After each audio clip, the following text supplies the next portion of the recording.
Alors, le livre d'Agée, c'est un texte vraiment court, très direct, mais avec un message d'une urgence folle. On va plonger ensemble dans ce livre prophétique qui, en à peine quelques pages, vient vraiment bousculer toutes les certitudes. Et tout le livre tourne autour d'une question, simple en apparence, mais en fait, elle est hyper puissante. Est-ce qu'une maison en ruine peut vraiment ruiner tout un peuple? C'est la grande énigme qu'on va décortiquer, et croyez-moi, la réponse a de quoi surprendre. Ok, alors pour bien comprendre, il faut planter le décor. Imaginez la scène, on est en 520 avant Jésus-Christ. Le peuple de Juda vient tout juste de rentrer de l'exil à Babylone, ils retrouvent Jérusalem, leur ville, mais elle est complètement en ruine. L'espoir immense du retour, eh bien, il a vite laissé place à une sacrée désillusion. C'est là qu'intervient le prophète Agée, et il met le doigt sur un paradoxe assez dingue. En gros, il transmet un message de Dieu qui est une véritable accusation. Comment ça se fait que vous vous dépêchez de construire vos belles maisons, bien confortables, avec de beaux lambris, alors que ma maison à moi, dit Dieu, elle est toujours en ruine? Le confort personnel avait clairement pris le dessus sur le sacré. Seulement voilà, cette négligence spirituelle, elle a un coût, et pas des moindres.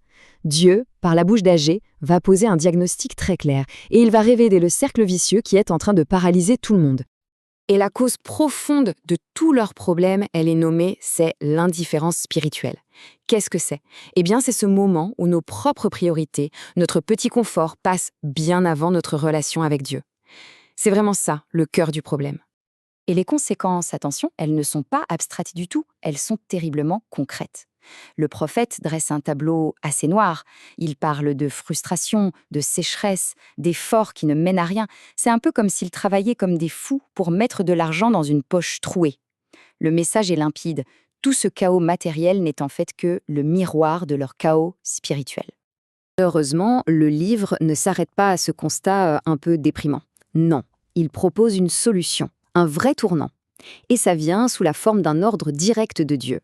Et là, le coin crucial à comprendre, c'est que quand Dieu demande de reconstruire le temple, il ne s'agit pas juste d'un projet de maçonnerie. Non, c'est bien plus que ça. C'est une démarche en 3 étapes. 1, oui, il y a l'acte physique, il faut bâtir. Mais 2, à travers ça, l'idée c'est de restaurer l'alliance avec Dieu, de remettre les priorités à la bonne place. Et 3, c'est de refaire du temple le signe visible, concret, que Dieu est bien là, au milieu de son peuple. Et alors là, il se passe un truc assez fou et plutôt rare dans ces récits. Le peuple obéit. Et pas dans 3 semaines, non, immédiatement. Emmenés par leur leader, le gouverneur Zorobabel et le grand prêtre Josué, ils se mettent au travail sans attendre. Et la réponse de Dieu ne se fait pas attendre non plus. Il leur dit tout de suite « Je suis avec vous ». C'est une démonstration magnifique de la manière dont Dieu répond à l'obéissance.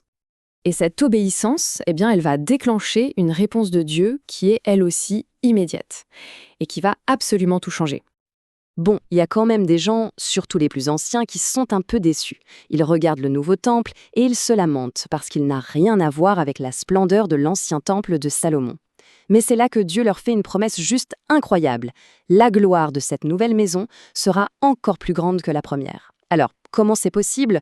Pas avec plus d'or ou de richesse, non, mais par la présence même de Dieu, qui promet d'être là, avec eux. Et la transformation, elle est radicale. C'est simple. À partir du jour où les fondations du nouveau temple sont posées, Dieu inverse complètement la vapeur. Fini la malédiction sur les récoltes, fini la sécheresse et le travail qui ne paye pas. À la place, c'est la bénédiction, l'abondance. Leur obéissance a littéralement changé leur destin du tout au tout. Le livre se termine sur une note d'espérance encore plus forte. C'est une parole prophétique, cette fois adressée directement au gouverneur, à Zorobabel. Dieu lui dit qu'il sera comme son sceau, son cachet personnel en quelque sorte, un signe de son autorité et de sa fidélité alors que le monde autour est en plein chaos. Zorobabel devient alors une figure d'espoir qui annonce déjà la venue d'un roi futur. Alors, au final, qu'est-ce qu'on retient de ce petit livre si ancien? Essayons de résumer le message d'Agée qui est toujours d'actualité.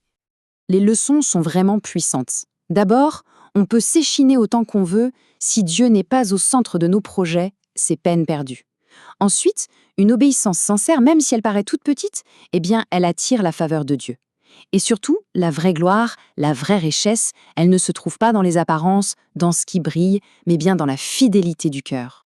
Finalement, le livre d'Agée nous laisse avec une question fondamentale, qui nous est posée à nous aussi aujourd'hui. La véritable gloire, celle qui compte vraiment, celle qui dure, est-ce qu'on la mesure à ce qu'on construit pour soi-même ou bien à notre fidélité envers ce qui est vraiment essentiel? C'est un défi qui résonne encore incroyablement fort aujourd'hui.